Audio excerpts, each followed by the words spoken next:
fly a Huey, you really know how to fly one of these old helicopters. But this one is the AACUS. It flies itself, literally flies itself. There's no pilot in the air and there's no pilot on the ground. And Marines can summon it with a mobile device. From that tablet, I'm able to specify what kind of supplies that I want, whether it's ammunition, chow, medical supplies, and then via that tablet, I can control the from landing to takeoff with that bird and watch the progression of where that bird is all the way until it's on the deck next to me.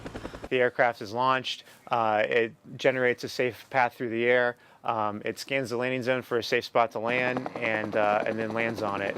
And that's all done with the brains and the flight computer there, generating the safe path, the autopilot turning that into commands for the flight controls, and that actually gets executed under the floor. It said that in the military, autonomous vehicles are for the dull, the dirty, and the dangerous jobs. The dull jobs, like routine supply missions, might help Marines out because they might not have priority for a manned pilot system, but an unmanned pilot system might be able to get to them.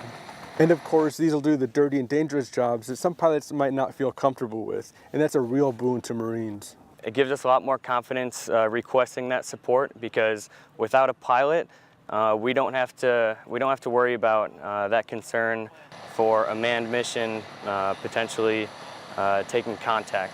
Whereas if we sent this autonomous system, we don't have to worry about any danger to any pilot.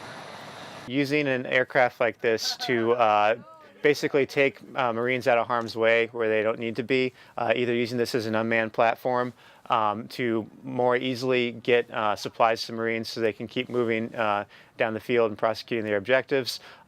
Also, a lot of this technology can be used in manned aviation to make manned aviation more safe by ensuring safe paths for pilots to follow, or even aiding them in landing on austere environments. In this part of development, there's a test pilot who serves as a safety observer who can take over the controls should something go bad.